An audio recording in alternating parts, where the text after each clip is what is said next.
kudus tiada batasnya. Ajarilah kami ini saling mengasihi. Ajarilah kami ini saling mengampuni. Ajarilah kami ini kasih-Mu ya Tuhan. Kasih-Mu kudus tiada batasnya. Morning Grace pagi ini mengajak kita belajar mengasihi seperti Yesus. Karena itu lagu yang kita nyanyikan tadi, ajarilah kami ini saling mengasihi, ajarilah kami saling mengampuni, ajarilah kami kasih-Mu ya Tuhan. Karena kasih Tuhan itu bermutu tinggi, kasih yang kudus, yang tiada batas, tiada syaratnya. Maukah Anda belajar melalui firman Tuhan yang pagi ini hendak kita renungkan? Mari kita awali dengan doa. Ya Tuhan, kami ingin sungguh-sungguh mengalami kasih Tuhan itu menjadi bagian dari cara hidup kami, menjadi cara hidup kami dalam mengasihi orang-orang sekeliling kami.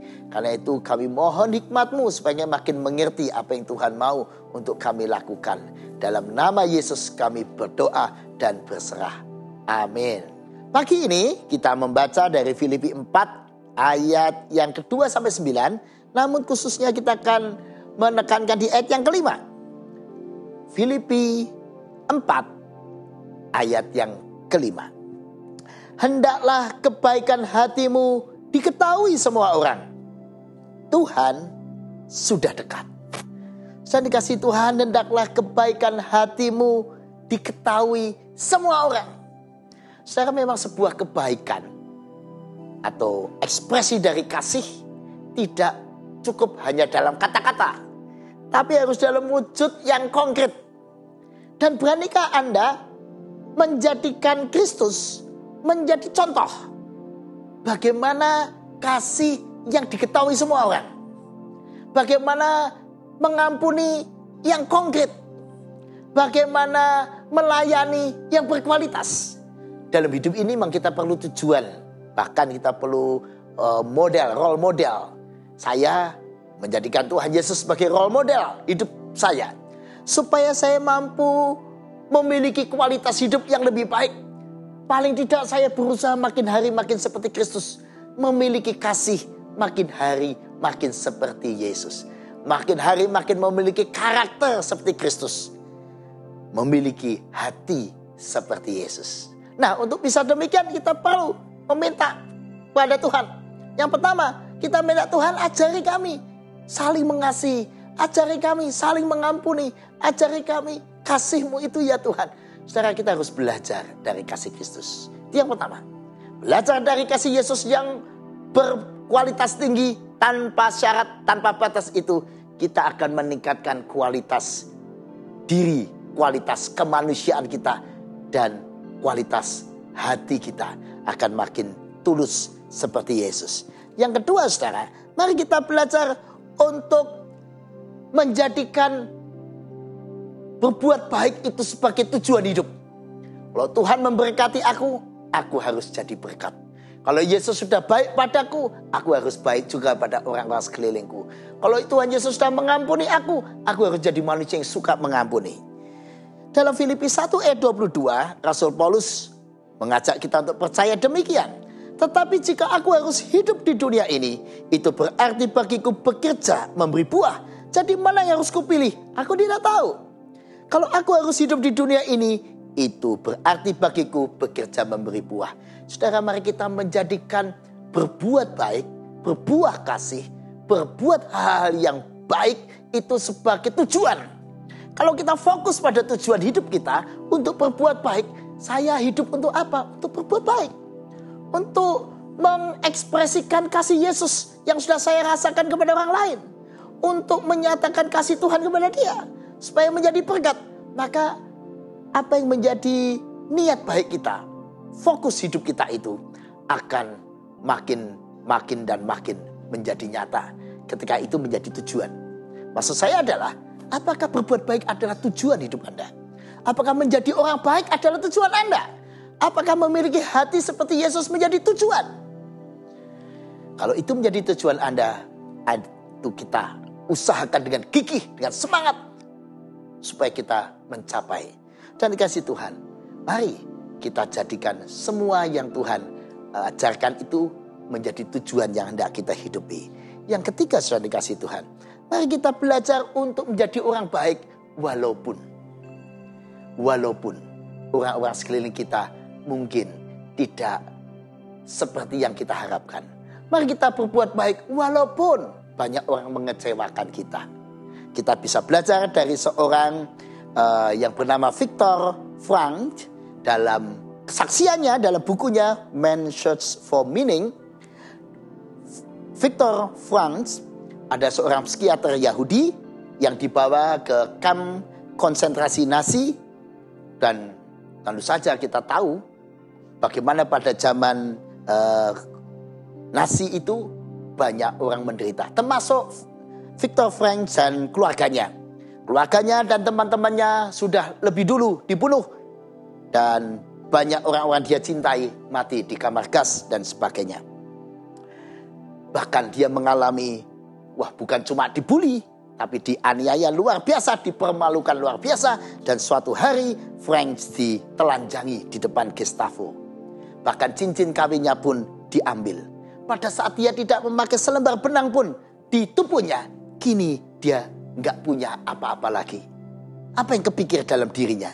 Dia memiliki justru kesadaran bahwa harga dirinya tidak tergantung orang lain. Harga dirinya tidak bisa direnggut oleh Nazi atau Gestapo.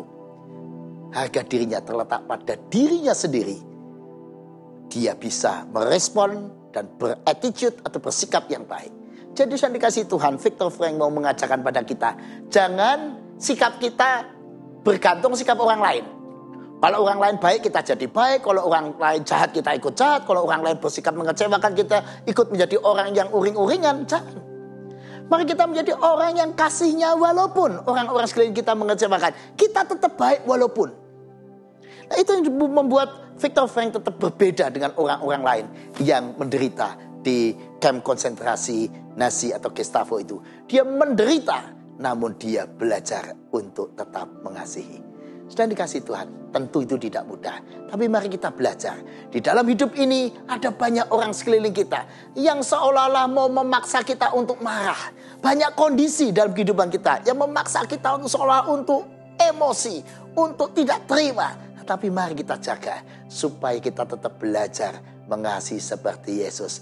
Kasih walaupun dunia mengecewakan kita, tetap cintai dengan cinta Yesus. Walaupun pasangan saudara dan saya mungkin mengecewakan, tetap cintai dia dengan kasih seperti Yesus.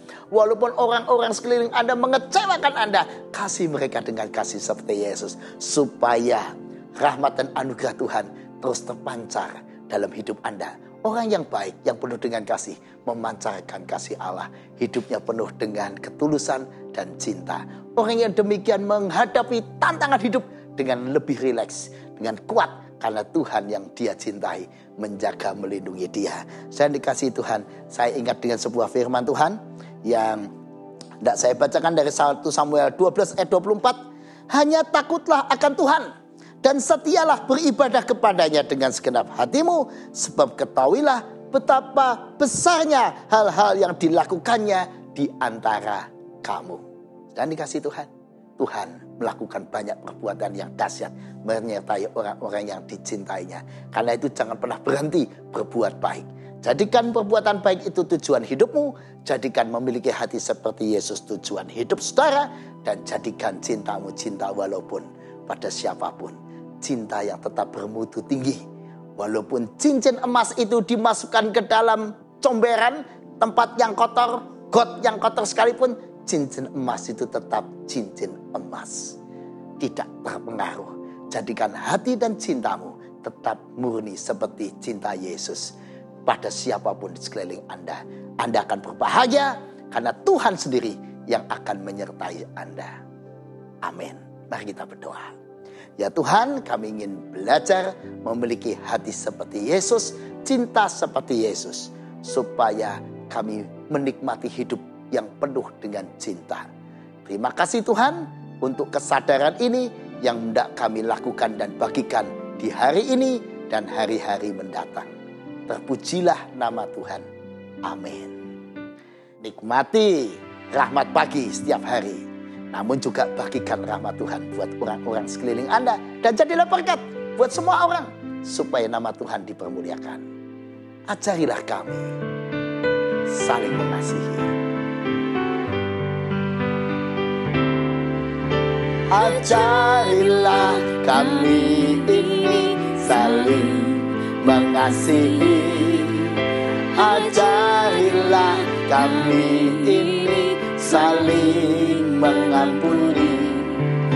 Ajarilah kami ini kasih-Mu ya Tuhan.